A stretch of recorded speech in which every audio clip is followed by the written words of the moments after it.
AI 데이터 분석 에피소드 7번째로 챗 GPT를 이용한 데이터 전처리 방법에 대해서 파워 쿼리와 비교해가면서 설명드리도록 하겠습니다. 이번 강의를 소개해드리면 예를 들어서 이렇게 한번 생각해 보겠습니다. 우리가 원시 데이터를 수집을 했어요. 즉 어떤 문제가 있고 그 문제를 해결하기 위해서 수집을 했습니다. 그걸 원시 데이터라고 하겠습니다. 분석에는 분석 도구가 있고 또 분석 목적이 있잖아요. 이런 부분에 맞춰서 과연 이 데이터가 제대로 정리되어 있을까? 대체로 현실은 정리되어 있지 않습니다. 그래서 내가 사용하는 도구와 내가 분석하고 싶은 내용, 이 부분에 잘 결합된 데이터셋을 만들어야 제대로 된 데이터 분석을 할 수 있습니다. 이러한 작업을 데이터 전처리라는 용어를 사용하고 있습니다. 여기에 관련해서 데이터 분석과 전처리의 관계, 그리고 하는 방법, 또 이런 도구들 중에서 챗GPT와 파워 쿼리를 이용해서 실습 장면들을 보면서 말씀드리도록 하겠습니다. 앞 에피소드에서 데이터 분석의 프로세스에 대해서 이야기한 적이 있습니다. 잠깐 리마인드를 하면서 같이 말씀을 드리겠습니다. 문제가 있다 그랬죠. 해결해야 될 과제에 대해서 문제를 정의하고 정의된 문제에 대한 필요로 하는 데이터를 수집한다 그랬습니다. 1차 데이터도 있고 2차 데이터도 있다. 그리고 수집을 통해서 현재 데이터를 갖고 있습니다. 이 데이터를 챗GPT에는 업로드하고 또 엑셀 같은 데서는 데이터를 불러온다. 이런 용어를 썼습니다. 이와 같은 데이터를 분석을 하고 싶은데 그 분석을 하기 전에 전처리라는 단계가 있습니다. 즉 데이터를 제대로 쓸 수 있도록 분석을 할 수 있도록 정리하는 작업을 전처리라 합니다. 불필요한 행위나 열을 제거하고 또 결칙치가 있거나 이상치가 있다면 이런 부분들을 나름대로 어떤 기준에 따라서 처리하는 단계가 필요합니다. 전처리 단계를 거친 다음 탐색적 데이터 분석과 본격적인 데이터 분석, 나아가서 시각화까지 한 다음 이것을 바탕으로 결론을 도출하고 이런 전체적인 내용들을 갖고 보고서를 작성하게 됩니다. 이와 같은 과정에서 전처리라는 단계가 불필요한 경우 과연 있을까? 이렇게 한번 생각을 해볼 필요가 있습니다. 아마도 서베이를 했다면 이 과정이 필요치 않을 수도 있습니다. 그러나 2차 데이터를 수집했다면 대체로 이와 같은 고민들을 할 수밖에 없다라는 말씀을 드리면서 전처리가 어떤 건지 한번 보겠습니다. 데이터 전처리, 데이터 프리 프로세싱 이런 용어를 씁니다. 즉 본격적인 분석 작업을 하기 전에 데이터를 분석하기 좋은 형태로 만드는 과정을 이야기합니다. 요리를 한다고 생각을 해보겠습니다. 요리를 제대로 하려고 하면은 예를 들어서 양파를 까놓는 작업이 필요하고 당근을 깨끗하게 씻어놓는 작업들이 필요합니다. 데이터도 마찬가지라는 거죠.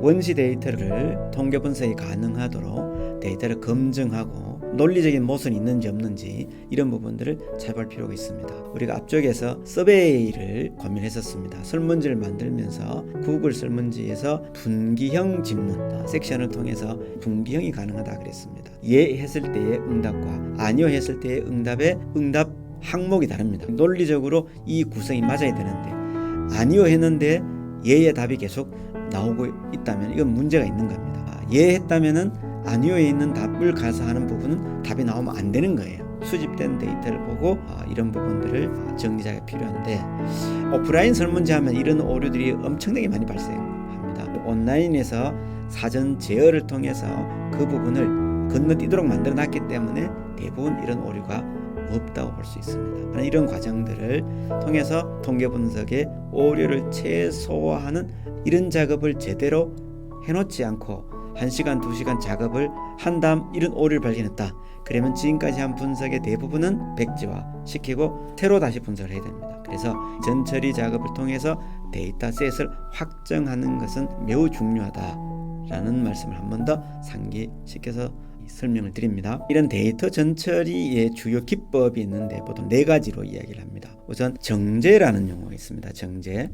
클리닝, 클렌징 이렇게 생각할 수 있습니다. 데이터가 뭔가 불필요한 요소들이 많이 들어와 있는 거예요. 이상치가 있다든지 결칙치가 있다든지 행과 열의 여러 가지 고민들이 많이 있는 이런 경우를 깔끔하게 하는 것을 우리는 이제 클리닝이라는 용어를 쓰고요. 또 정제된 데이터 파일이 여러 개 있을 수도 있습니다. 이렇게 파일이 여러 개인 것을 하나의 파일로 통합할 수도 있습니다. 예를 들어 강수량 데이터도 받고 기온 데이터도 받았어요. 월별로 받았습니다. 그리고 매출 데이터 이것도 받아놨어요. 이것은 통계청에 있습니다. 편의점에 월별 매출액을 받았는데 월별로 강수량과 어떤 관계가 있는지 이런 걸 알고 싶다. 데이터셋이 3개가 있습니다. 이것을 하나로 통합을 해야 분석을 제대로 할 수 있습니다. 이와 같은 경우 데이터 통합 이런 용어를 쓴다라는 말씀을 드리고요. 그 다음 모델에 맞춰서 변환하는 작업이 필요할 수 있습니다. 이 기능도 상당히 중요한 기능 중에 하나입니다. 날짜 데이터는 날짜로 들어가 있어야 되고요. 숫자 데이터는 숫자로 들어가 있어야 됩니다. 만약에 텍스트로 들어가 있다면 숫자로 변환하는 작업을 해서 계산을 할 수가 있는 겁니다. 이와 같은 형태로 내가 원하는 어떤 모델에 맞춰서 데이터의 변환 작업이 필요할 수 있다라는 말씀을 드리고, 또 의미 없는 데이터가 있을 수 있습니다. 내가 지금 분석하려고 하는 부분에 예를 들면 변수가 100개가 있다고 생각하겠습니다. 나는 지금 5개만 쓰고 싶다라는 거죠. 그럼 100개의 변수를 계속 놔둘 이유가 별로 없습니다. 나머지 변수들은 불필요하니까 제거를 해버리는 거죠. 이때 남은 5개의 변수, 축소된 데이터를 갖고도 내가 지금 필요한 분석은 충분히 가능할 수가 있겠죠. 이와 같이 불필요한 데이터들을 제거하는, 행을 제거할 수도 있고 열을 제거할 수도 있습니다. 이렇게 해서 데이터셋을 내가 분석에 필요한 용도로 정리하는 이런 작업들을 축소 이렇게 용어를 씁니다. 예를 들어서 설문조사를 해서 변수가 100개가 있다고 가정했을 때에 설문조사 데이터는 사이즈 자체가 작습니다. 그래서 샘플이 100개다, 500개다, 1000개다 이 정도 같으면은 변수를 축소하고 할 게 많지 않을 수도 있습니다. 그대로 두고 내가 필요한 변수만 선택해서 써도 무방한데, 데이터가 만약 100만 개, 1000만 개 정도가 된다고 하면은 컴퓨터 자원에 상당한 제약을 주게 됩니다. 이런 경우는 어쩔 수 없이 불필요한 것을 제거하고 필요한 변수만 남겨놓고 분석을 할 수 있다 정도로 말씀을 드립니다. 이런 데이터 전처리 도구로서 전문가들이 쓰는 도구는 파이썬 언어라고 했습니다. 파이썬 라이브러리 중에 판다스나 넘파이나 사이킷 등 같은 이러한 도구들을 사용할 수가 있습니다. 그런데 우리는 파이썬을 사용해 본 적도 없고 이런 용어도 익숙지 않습니다. 여기에 있는 전문 라이브러리인 판다스나 넘파이 같은 것을 사용해 본 적도 없고 이런 문법도 모르는 사람들 전제로 이 강의를 준비를 했습니다. 파이썬의 이런 도구들을 우리가 챗GPT를 이용해서 이용은 할 수 있습니다. 챗GPT에서는 파이썬 라이브러리를 이용해서 분석 업무를 하는 그 기능이 들어가 있다 그랬죠. 어드밴스드 데이터 어널리시스라고 하는 이 기능을 파이썬에서 갖고 온다고 보시면 되겠습니다. 우린 챗GPT를 주로 사용하고 있으니까 전처리 아주 쉽게 될 것 같다. 그 부분에 고민들이 많이 있습니다. 그래서 함께 엑셀과 파워쿼리에 대해서도 준비를 했습니다. 이러한 내용을 실제 한번 같이 고민을 해보려고 합니다. 에피소드 5번째에서 검색과 다운로드로 공공 데이터를 수집할 수 있다고 했었고, 최근 5년 동안 가장 많이 판매된 품목으로 건강기능식품에 대해서 매출액 기준으로 갖고 오고자 했습니다. 2019년부터 2023년까지 5개년의 데이터를 다시 한번 수집을 해봤습니다. 여기서 항목에 들어가면은 조회 부분에서 매출액만 갖고 올 수도 있습니다. 3가지 다 하니까 전처리하는 작업이 조금 힘든 것 같아서 우선 매출액 하나만 갖고 와서 전처리하는 방법만 조금 소개해 드리려고 합니다. 경우에 따라서는 여기에 전체 매출도 있고 국내 판매 수출액이 있으니까 필요에 따라서 전체 다운로드해서 불필요한 부분들 정리하는 것도 좋은 선택이라고 생각됩니다.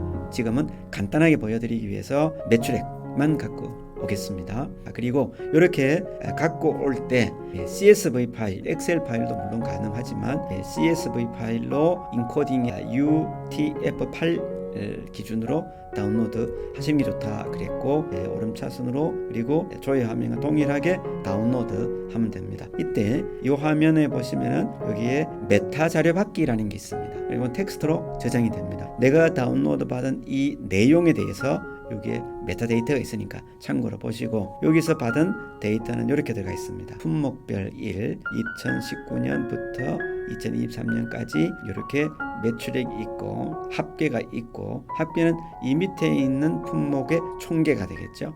연도별로 들어가 있습니다. 이렇게 받은 데이터인데 이것을 바로 분석을 할 수 없다라는 거죠. 이유는 매출액은 텍스트잖아요.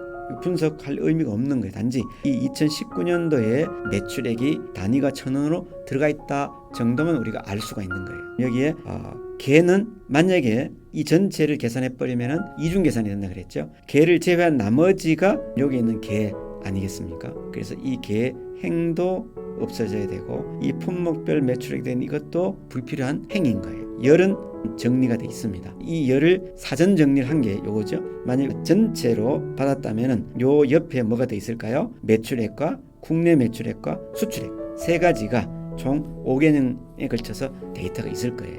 여기 코시스 사이트에 한번 가보겠습니다. 들어가게 되면은 여기에 건강기능식품 매출액 이렇게 해서 검색을 해보겠습니다. 건강기능식품 매출액과 관련되는 것 중에 국내 판매액 수출액까지 있는 그 부분을 클릭을 하면은 이와 같은 검색 화면이 나옵니다. 여기에 2023년까지 자료가 들어와 있습니다. 그 시점에 가시면은 건강기능식품이니까 최근 5년으로 해보겠습니다. 그러면은 최근 5년을 적용하겠습니다. 그럼 시점이 전체적으로 이렇게 들어가 있죠.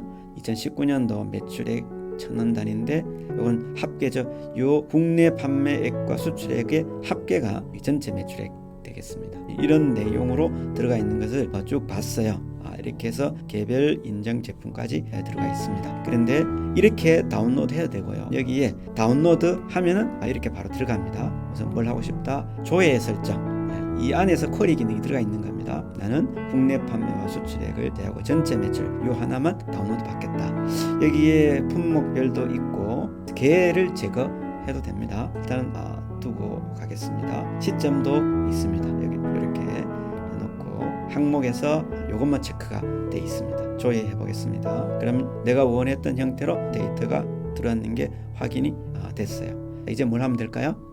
다운로드 하면 됩니다. 다운로드에서 CSV로 안시가 아니라 UTF-8로 인코딩, 오름차순 조회화면 동일 다운로드 하겠습니다. 그리고 이때 여기 있는 메타 자료 받기 이것도 할 수 있다 그랬습니다. 그러면은 이 내용이 들어가 있는 이렇게 들어가 있습니다. 언제 다운로드 했는지, 위치가 어디에 있는지, 단위는 1,000원인지 이런 것을 확인했고요. 품목별로, 연도별로 매출액 품목이 들어가 있고 개가 들어가 있고 쭉 해서 개인 인증 제품까지 들어가 있는 데이터를 확인했습니다.